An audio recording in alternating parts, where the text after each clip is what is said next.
All right, I think that we can just go ahead and get started. Thank you all for attending. Again, this is the webinar Strategies and Solutions for Managing Corrosion in Wastewater Systems. Today, the theme of the webinar, we are going to be having a panel discussion with several representatives from sewer agencies throughout Utah. We've got a few different areas with different geographical locations. So I'm excited to see how their answers differ for some of the questions we'll be asking, to learn a little bit more about their systems, unique challenges, and their approaches to facing those challenges.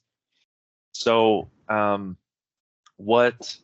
way that this topic came about is Geneva Pipe and Precast. We try to do a webinar quarterly that is as informational as possible for our industry, to bring to light different challenges and solutions that may not be well understood otherwise, or at least we want to bring to light how different agencies go about making those decisions. The panelists that we have today, we've got Heath with the Ash Creek Special Service District down in the St. George, Utah area. We've got Dan from Snyderville Basin Water Reclamation District, which is near the Park City area, for those of you who are familiar with Utah's geography. And then we have James with Central Weber Sewer District up in the Ogden area. Would the three of you be willing to give a brief introduction about your district, your role at the district, and maybe your experience in the wastewater community? Yeah, who would you like to go first? Whoever. I guess you're listed first there, Heath, if you'd like All right, to. I'll go first. I'm Heath Roosh. I work with Ash Creek Special Service District. I've been here for about 26 years. Started off just as a laborer and worked my way up to the collection supervisor. We serve 3 cities, Hurricane, Laverton, and Tokerville. We have about 250 miles of sewer line, just over 4,500 manholes that we have to take care of. Okay, Dan. Hi, Dan Olson with Snyderville Basin. I've been working in this industry for about 30 years now. Worked at a couple of different places. Started out with Moroni Feed Company. I ran the Moroni wastewater plant. I moved to Tooele, ran the reuse facility there for a number of years, spent a couple of years in Salt Lake, and now I'm here in Snyderville. Snyderville has about 300 miles of pipe in the ground, a little over 7,000 manholes that we maintain. We've got 10 lift stations, an odor control facility, other facilities like splitter facilities and such throughout here. So we have a lot of concrete in the ground that we are trying to protect and keep from corroding. And that's it. Thanks. Okay, thanks, Dan. And James? All right, I'm James Dixon. I am the technical director at Central Weber Sewer. Generally, what that means is I am the district engineer, but I also oversee the collection system. Our collection system is about 50 miles of the major trunk lines. The cities own the majority of the collection system. We just have those major trunk lines that we own. And that includes 8 pump stations, with ranging anywhere from about 60-inch pipe down to around, I think our smallest is about 18. So kind of that's the range that we deal with. Awesome. Thanks, James. And then to go ahead and introduce myself, my name is Brandon Tremelling. I'm the Technical Resource Engineer for Geneva Pipe and Precast, which essentially means that my role is to function as kind of an intermediary between manufacturing side and the design and agency side of engineering, where a lot of what I do is things just like this, where I do presentations and trainings and try to assist where I can with any unique challenges or designs that come across our desks. Actually, before I took this job, I worked for a consulting engineering firm that did a lot of work up in James's area. A lot of the cities that I worked with actually were part of Central Weaver's service area. So to kind of jump into things, our agenda is shown here on the screen. We're going to start off by talking about some of the unique challenges that affect each of these sewer districts that are represented here. We're going to talk about their approaches to preventing that corrosion, some of the lessons that they've learned, as well as why certain approaches may work better for their districts. And then we'll spend a little bit of time talking about innovations and the need for future development in the industry. And we'll finish with a Q&A session. Now, just so you know, we do have a moderator here with us. So if you have any questions, those of you attending, please feel free to use the chat. Please feel free to use the Q&A. And that moderator, Mark, who's with us, if any question comes up that is directly relevant to what we're talking about at that moment, Mark may interrupt and we can address that right then. But otherwise, questions will be saved for that Q&A period at the end. So to jump in with the questions, the first one I'd like to ask is, what specific corrosion challenges do each of your agencies face, considering specifically kind of the geographical or environmental differences of your areas? Heath, if you'd like to go first, maybe you can speak to that. All right. Well, our district was founded around 1980. So we had a bunch of clay line put in at that time, a few thousand feet of asbestos line that we've had to deal with.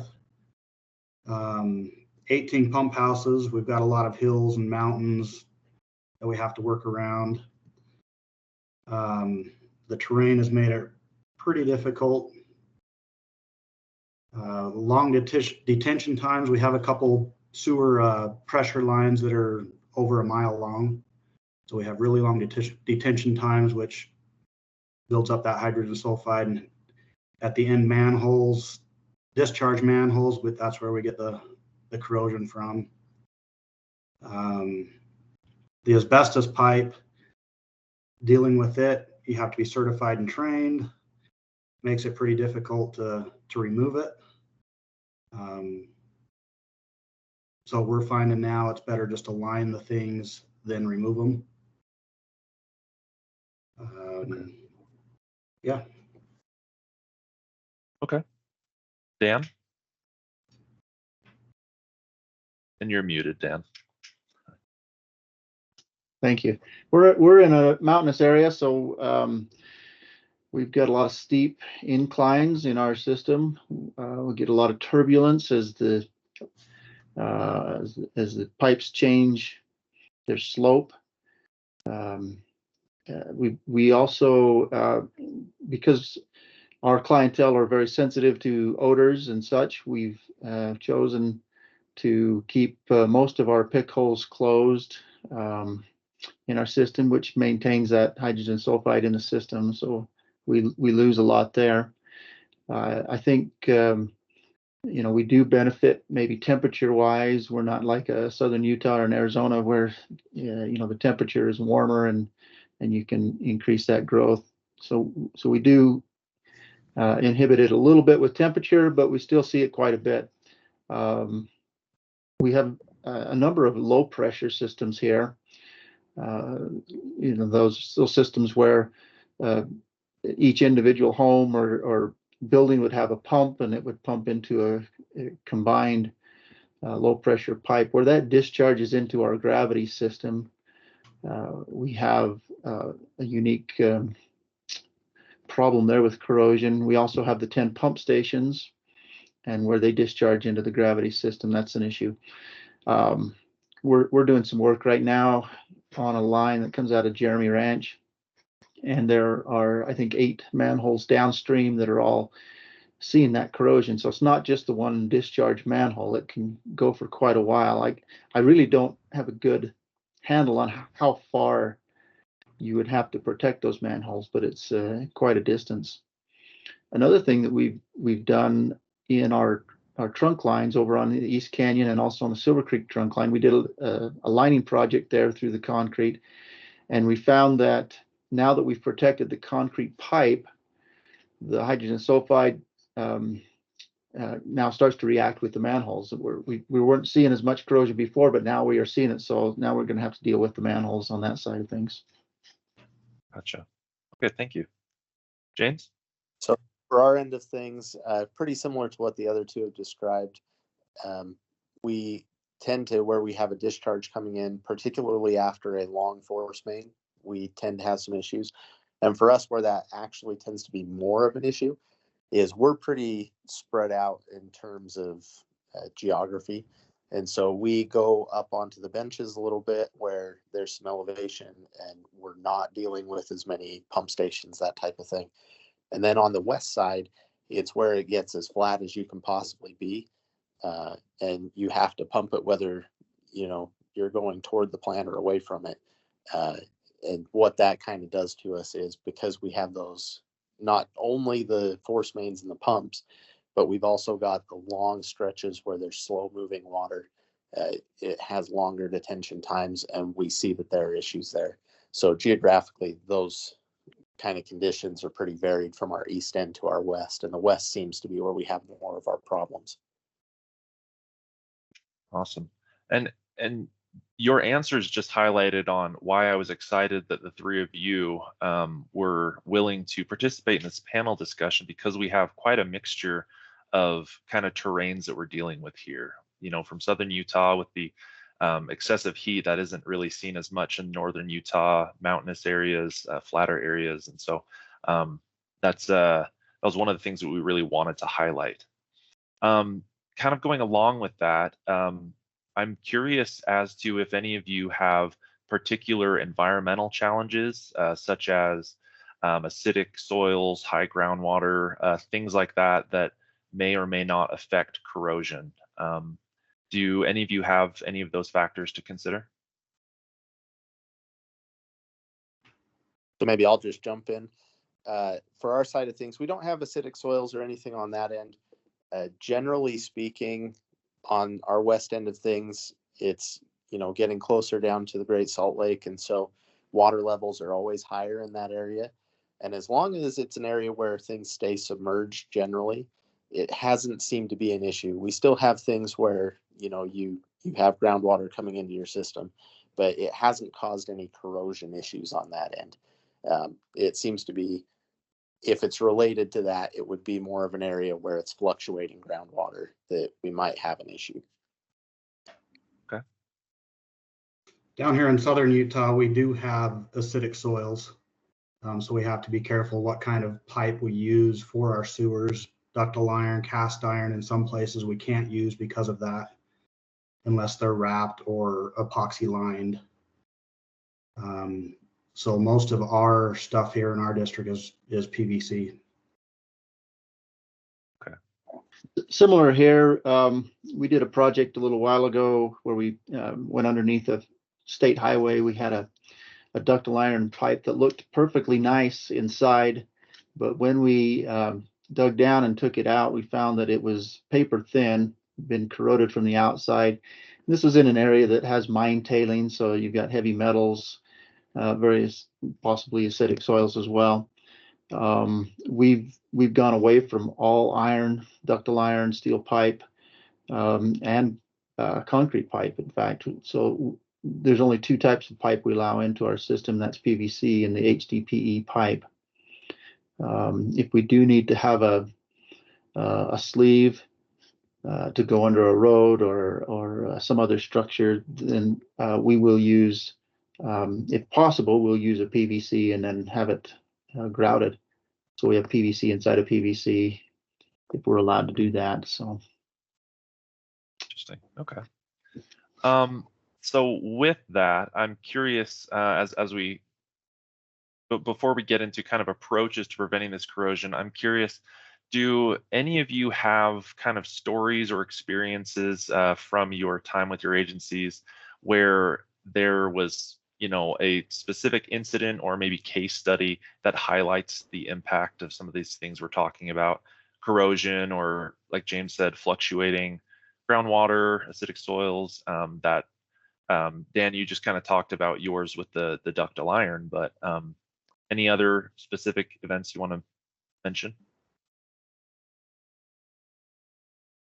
So Ash Creek, kind of like Dan was talking about, we're in the process of getting rid of all of our clay line and or concrete line in our system. We'll just plan a project every year to get rid of so much. And the old part of the system was full of clay line. And the problem with that is there were 3-foot lengths put in with a laser or with a level back in the old days. So they didn't have lasers and flat trenches. And we were finding that we were having root problems, and the grading problems caused the hydrogen sulfide just to corrode the pipe really quick. Yeah. Anything from you, James? I think if you're thinking in terms of examples that kind of highlight it, really for us, the biggest issues that we've had are pump station related, either at the pump station itself where maybe air can be trapped, or we've had issues just on the long pipelines downstream of a pump station. In those cases, we're going through a project now where we're lining one of the lines because it basically just ate out the top of the pipe. Rebar was all exposed and being corroded, and so that's been more of our experience when we've had to deal with corrosion, is the old reinforced concrete pipe just being eaten out by the H2S. Okay. So now I feel like we've got a pretty good handle on some of the challenges that each of your agencies face. And so now I kind of want to turn to what those approaches have been. You've touched on a little bit of it, but what, I guess for each of you, what are the main strategies that your agencies have implemented to manage existing corrosion and also prevent further corrosion in your systems? Well, I'll go first on this one, if that's all right. Preventing, I guess there's really no prevention of corrosion. You can only do what you can do. We've implemented polymer or even the Geneva's lined manholes for anything 12 foot or deeper, or any pipe size 12 inches or larger. Along with our wet wells and our pump houses, they are now required to be polymer or some kind of lined system that goes in there. For the stuff that's already in the system that's corroded away, we have found that magnesium hydroxide mixed up with the water solution sprayed on the manholes slows the corrosion way down and gives us enough time to decide what we're going to do, whether it's replace or epoxy line. We have our own epoxy system. We do go in and epoxy line manholes. We're in the first stages of that, though, still trying to figure out which one we want to use best, what system works best for us. But probably the biggest thing is switching to polymer manholes or lining of some kind of manhole for us. Okay, and I'm just curious really quick, Keith, because I've not, in my own experience, I never used the magnesium hydroxide. How often are you going in to reapply that solution? So right now we do it about once a year. Okay. We actually used to use the magnesium hydroxide for odor control. You'd put it in a line, just that would help with the odor control, but it is kind of expensive. But we found that just spraying it on the manhole wall slows down the corrosion and gives us enough time to decide what we want to do with the manhole. Okay, awesome. So here at Snyderville, we've done a lot of pipelining. We do a little bit every year, try and keep ahead of the corrosion on that. For manholes, we haven't found a really good solution for rehabilitation. We do line them with epoxy lining.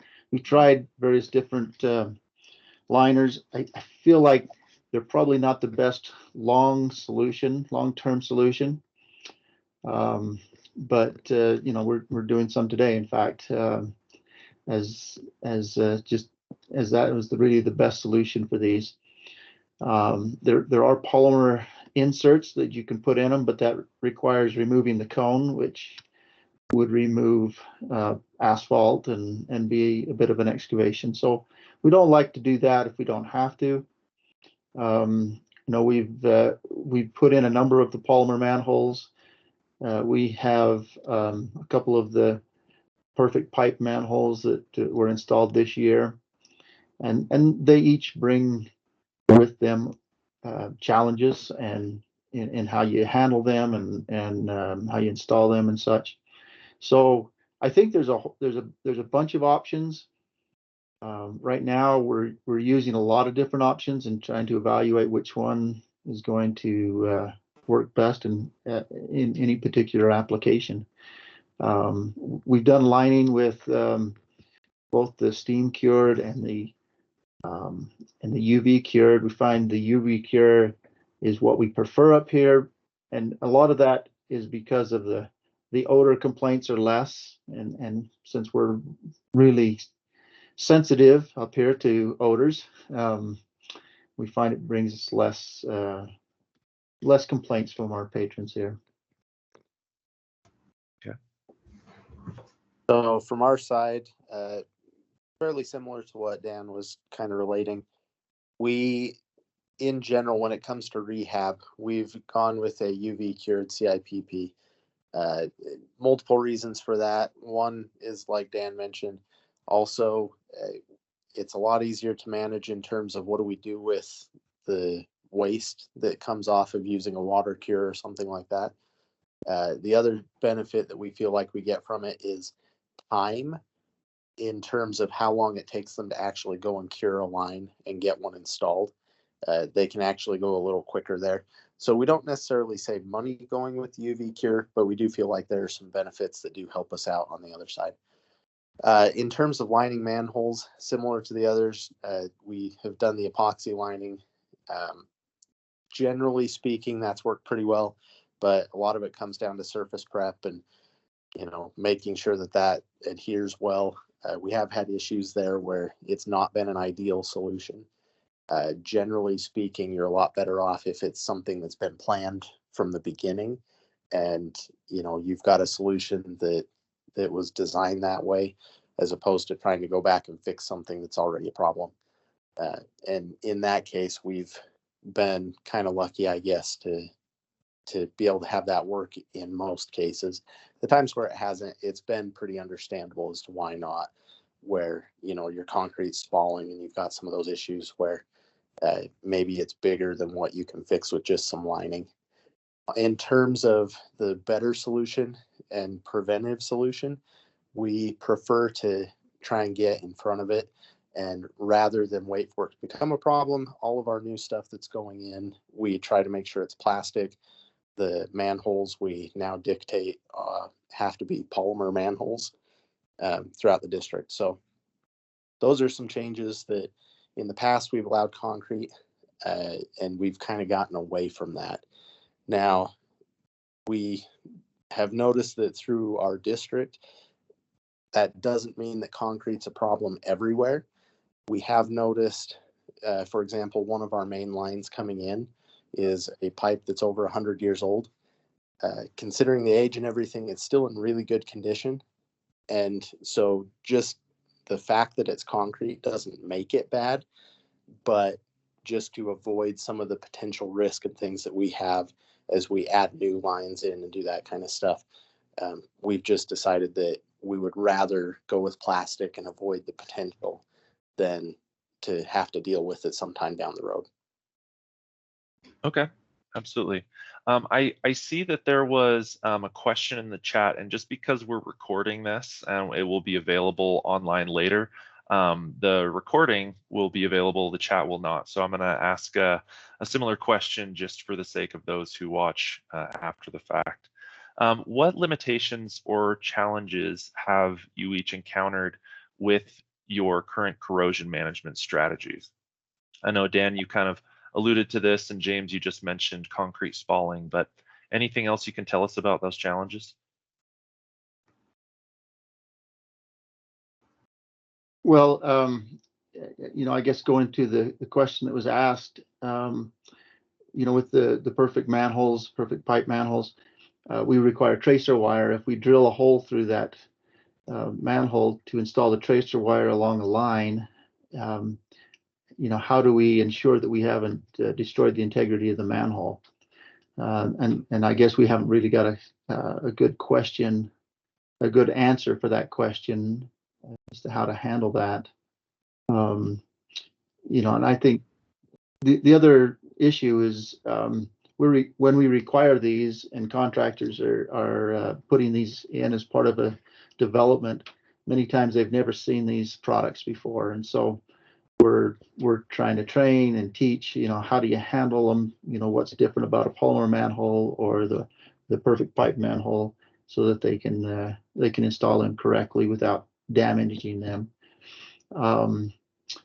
I think one of the concerns that we see, maybe this is going beyond the scope of the question, but some of the concerns we see with this is, you have a perfect pipe manhole and it's ordered, and I don't know what the lead time is, but it shows up on site and someone damages it, and then we don't accept it. How long does that delay the project? Are we going to put them out weeks because of this? And maybe someone else can answer that question better for me. Well, we actually had a problem just like that with one of the perfect line manholes. Contractor waiting. The manhole finally showed up, sat there for about a week, and one of the contractors actually hit it and damaged the inside liner of it. And yeah, they were down almost a month waiting for a replacement to come in. So that project's still not finished, and they had to reschedule bypass pumping because it was one of our 18-inch lines. So it put them down and out quite a bit of money. So stuff like that definitely needs to be taken care of, and I think people need to be trained on how to handle it, for sure. I think I remember seeing photos of that one, Heath. It looked like somebody'd used like a bucket to try to pick it up from the inside or something. That one was all torn up. It's interesting. James, did you have anything to add? So we haven't really used much of it here, but I know I've had some success doing like fiberglass pipe and manholes, similar to what you might have with like a Hobos type of system, where when they have had those instances where something gets damaged, the repair was relatively easy, where when we have plastic or even, where we go with the polymer manholes, we've had lids show up on site where maybe like a flat lid for the manhole, and if the lid was cracked or we had an issue there, the timing to be able to get something to replace it or to fix that has been a little bit more extreme and kind of delayed things, where at least in my experience when we did something on the fiberglass side, those fixes were relatively easy and we were able to keep things moving and didn't have as much of the slowdown that went with it. Awesome. Thank you all for that information. In your agencies, what is the level of prioritization that goes into inspecting for corrosion specifically? So with us, we are all, I don't know if you've heard of the NASCO certification program, but everyone in our collection system is NASCO certified. So we go around every year and inspect every manhole every year for just that, the corrosion, if there's any other problems that we need to fix. And it's a mandatory thing that we have to do. So it's an every year thing for us. So we don't use the NASCO.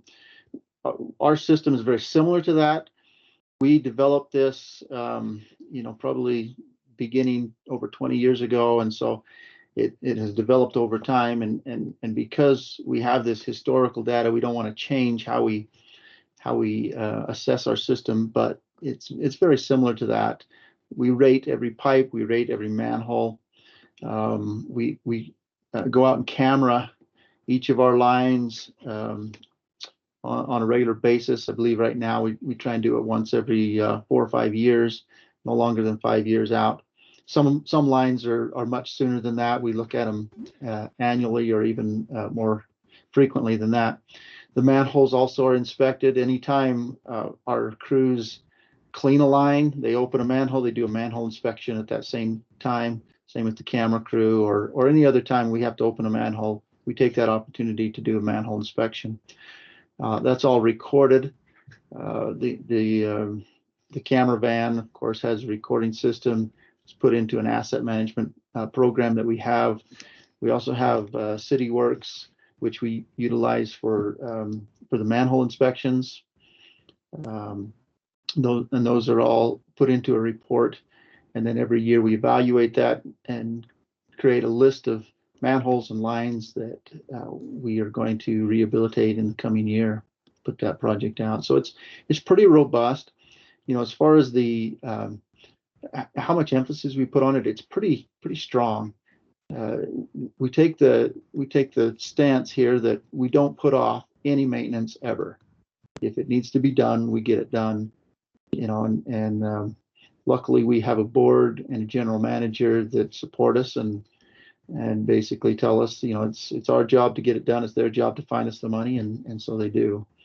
And so, you know, with that being said, you know, we have places in our system that are deteriorating and need work, and we'll take care of that. But overall, our system is in pretty good shape as compared to other places where I've worked. So our approach has maybe been a little bit different than that. Historically, we didn't do a lot of tracking, and it's only been in the past, maybe 5 to 7 years or so that we've kind of started to get our feet under us on that end. For our inspections, and as far as kind of quantifying what issues we're dealing with, we actually contract that out third party, and we have tried to, about on a 5-year cycle, try and get through our whole collection system to where we're getting everything CCTV'd. Staff, when they're out, if they get into a manhole, we go ahead and we keep track of that and document it. But right now, it's almost been more of an issue of inventorying.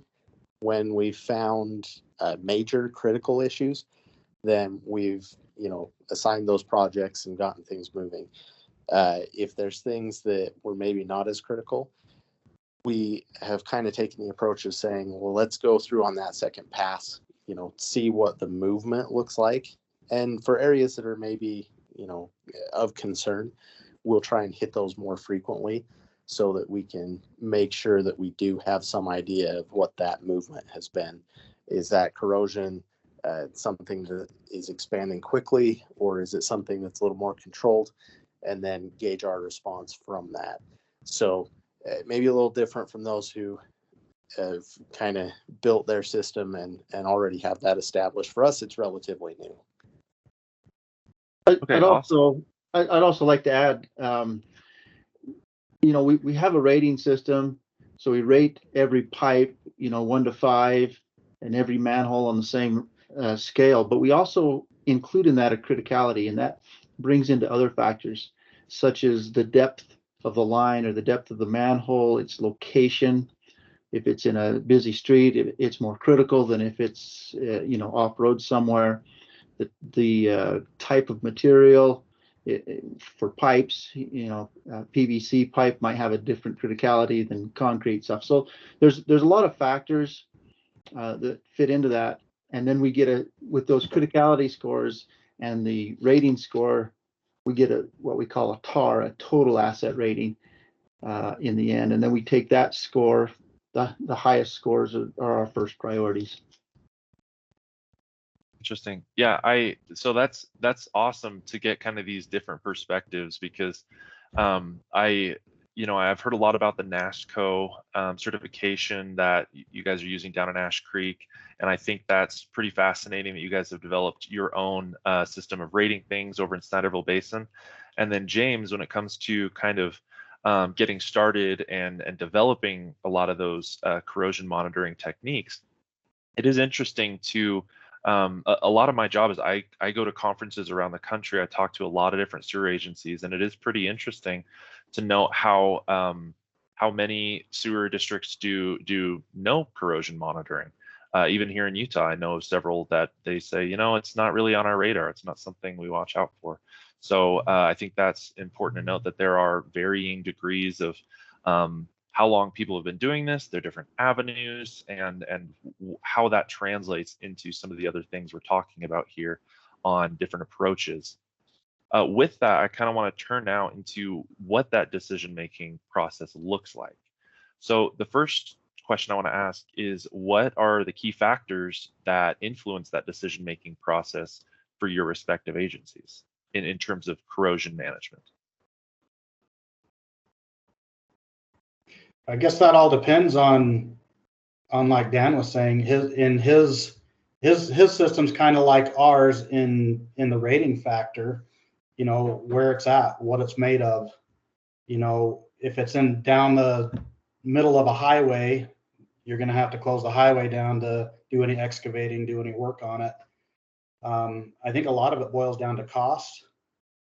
How much is it going to cost the district to fix these problems right down the middle of a major highway, compared to how much is it going to cost something out in the field with no traffic? I think one of the biggest things is cost and how far gone the manhole is or the line is.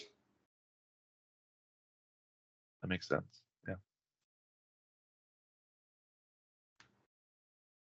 I'm not sure I have too much to add to that, but we did our East Canyon trunk line. Of course, that's a more critical line. It's carrying a lot more flow. It's larger diameter. The consequences of that failing are much greater than an 8-inch line in a residential area. So,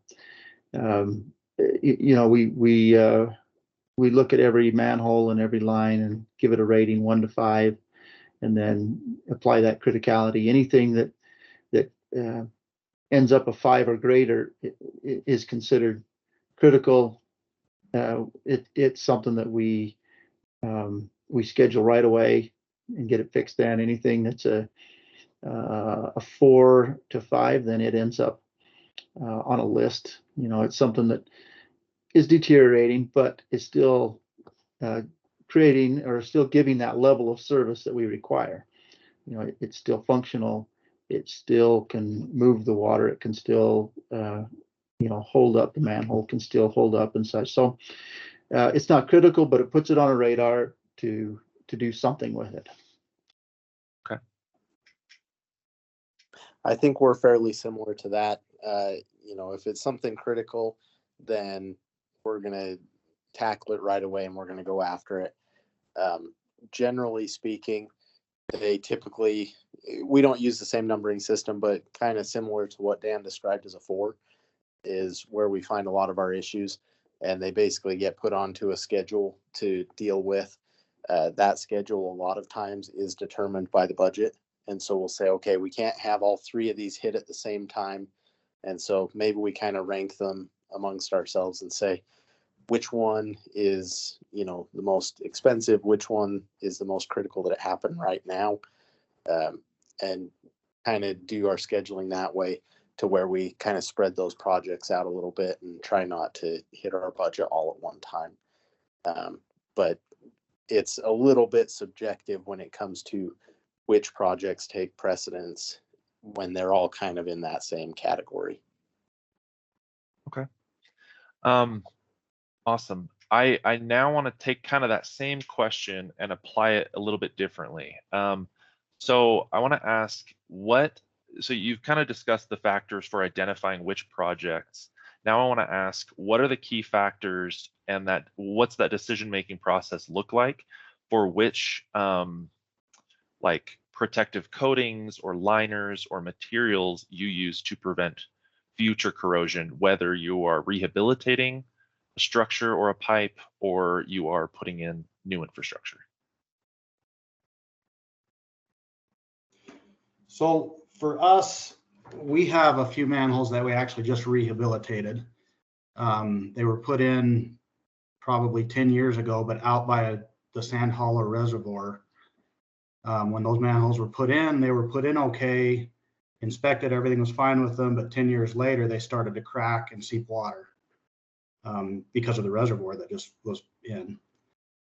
So instead of taking those manholes completely out and restoring them with a new manhole, new polymer manhole, we actually took a piece of ABS pipe and lined them with ABS pipe and then filled the void with concrete. And that gave basically brought the manhole back to life without having to remove it.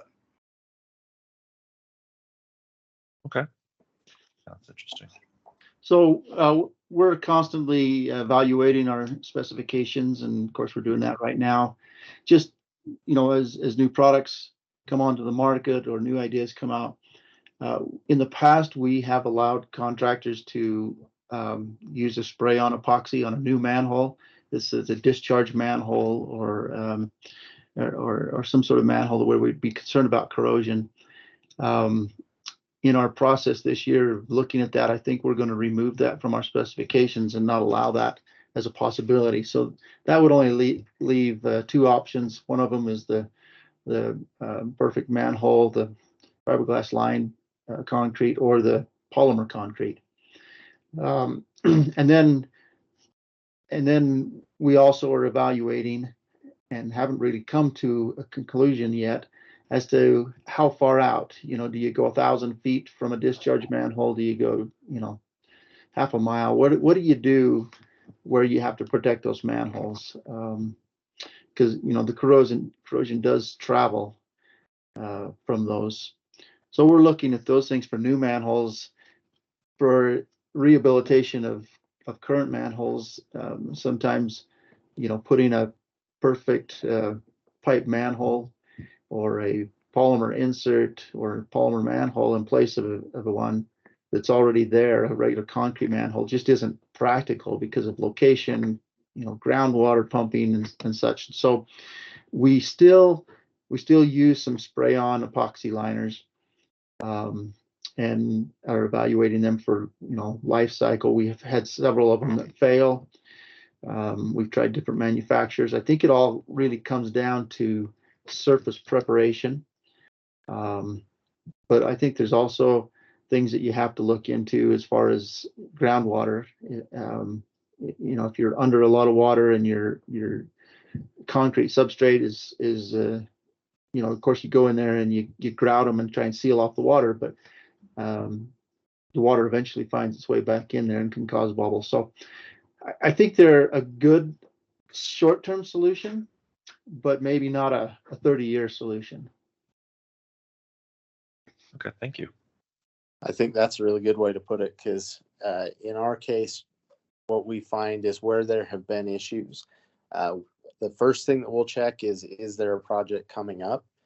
And if we have one for an upgrade or an upsize on a pipe, then maybe those manholes are going to be replaced.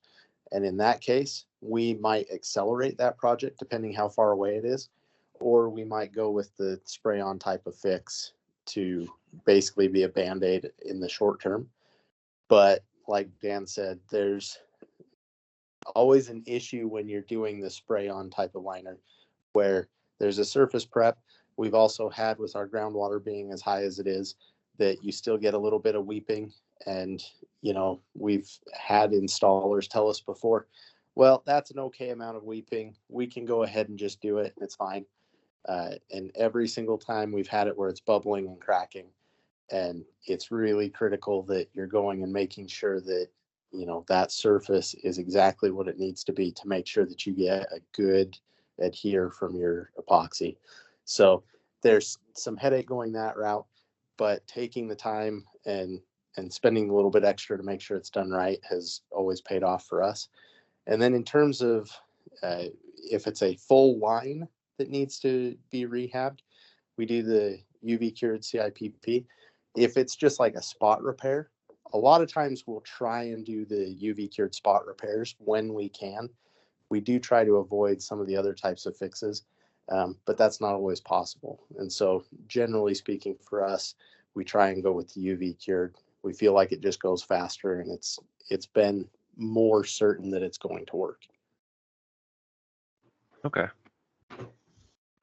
So Dan, it sounds like you kind of answered my next question, and maybe James as well, but I'm a little bit curious. Maybe this one's a little bit more for Heath. So both Dan and James kind of mentioned that they look at some of those spray liners maybe as, James, I think, put it a Band-Aid fix or something like that. But earlier you mentioned that you do some of those spray liners in-house. Can you talk about what led to that decision and any trial and error or lessons learned that you've encountered? Yeah, so what led us to that is our neighboring city, St. George, is doing spray lining on their manholes. And we went and saw a bunch of their products that they had done, a bunch of their manholes and wet wells and stuff that they had done. And we, in Ash Creek, we like doing things ourselves. We don't like to hire it out if we don't have to. So that was the biggest kind of factor. We just like doing it ourselves. So we went and bought our stuff. A lot of the challenges we've had is the biggest one is we knew nothing about it. It was a learning curve, and we're still learning. We've done multiple different products. We've had multiple different failures. One of the biggest things, and they've already touched on this, was surface prep. If the surface isn't prepped the right way, doesn't matter what liner you use, it's going to fail eventually. One of the other big things that we found is if you're using any kind of grout, different epoxies are compatible with different kinds of grout. You can't just use one grout for every epoxy. So we've had to send our grout that we use back for testing for the different epoxies that we use to see which one's compatible with which.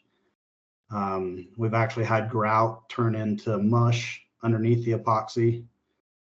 So we've had to go rip all the stuff that we've done before out and redo it all. That's probably been the biggest challenge, is surface prep and what kind of grout and concrete is compatible with the epoxy that you're using. Okay. Dan, did you have anything to add there? I saw you unmute. Well, I don't have a whole lot.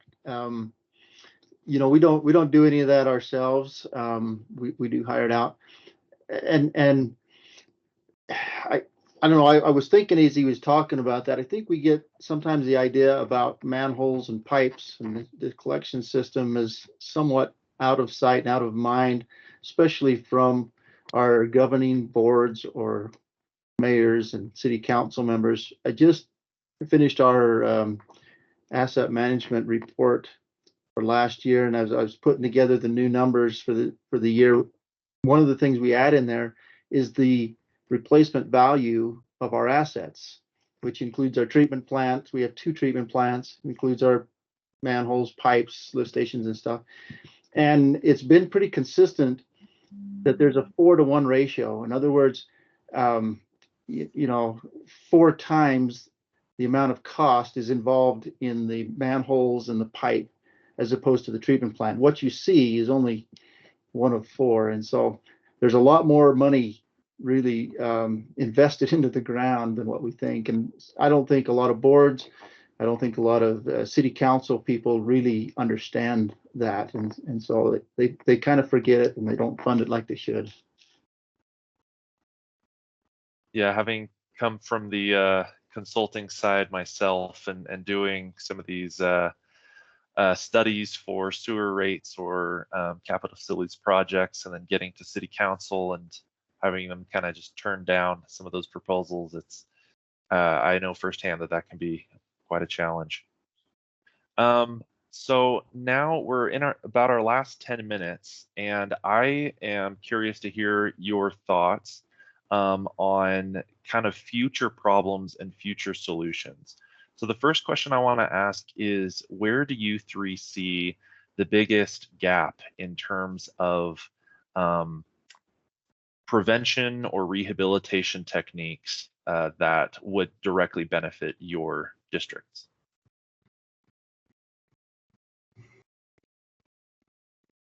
I'll have to think on that for a second.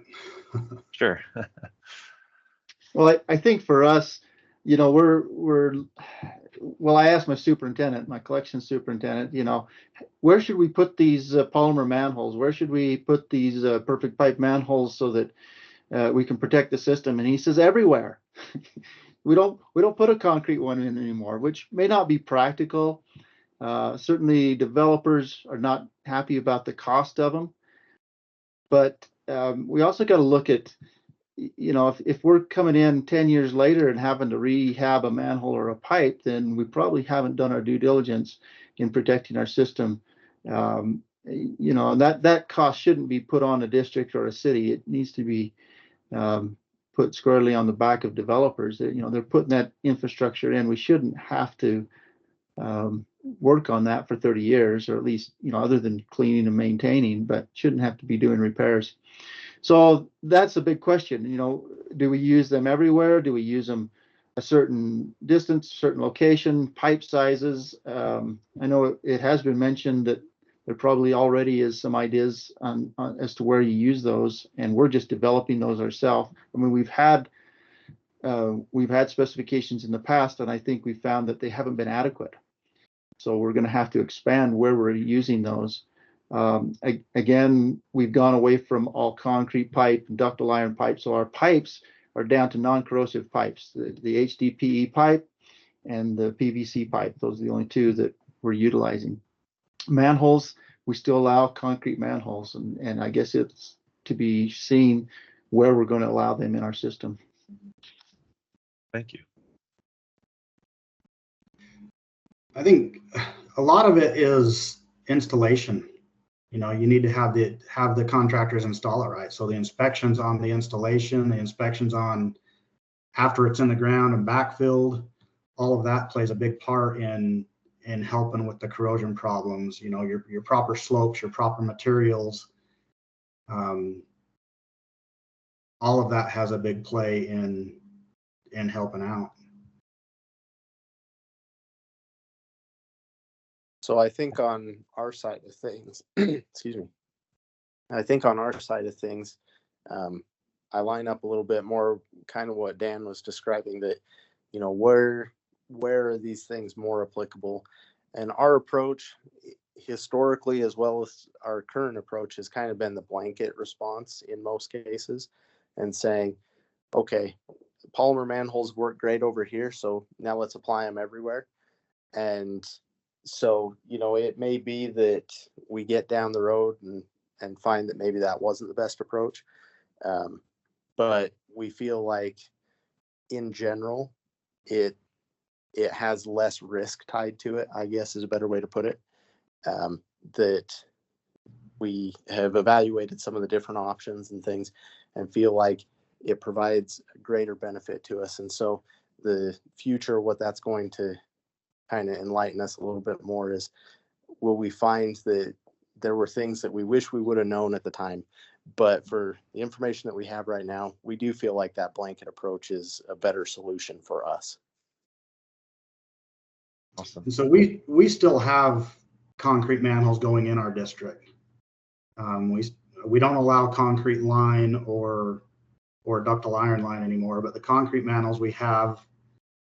But if they're going in certain areas that are going to be developed, or if they're going in and replacing, say we have a development right now that's going in that's an 18-inch line, in our modeling plan shows in the next 10 years that 18-inch line is supposed to be upsized to a 24. So we'll go and actually work with the contractors. Hey, we'll pay the difference between that 18 and 24, and let's upsize that to a 24-inch line now, and add those polymer manholes or non-corrosive manholes where it's needed throughout that subdivision. Awesome. Okay, thanks, Heath.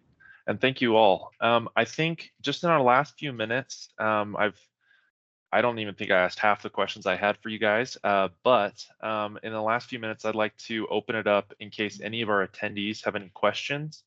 I know that we had one in the chat earlier, but if you are viewing this webinar and you have any questions, you can either try to unmute yourself and ask that, or type it into the chat or the Q&A.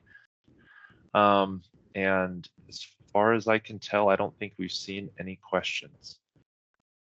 So those of you who have attended, again, thank you so much for your attendance. To our panelists, James, Dan, and Heath, thank you so much for taking the time to speak to all of us about your different approaches to corrosion, your different challenges, and thank you for the great discussion. Thank you.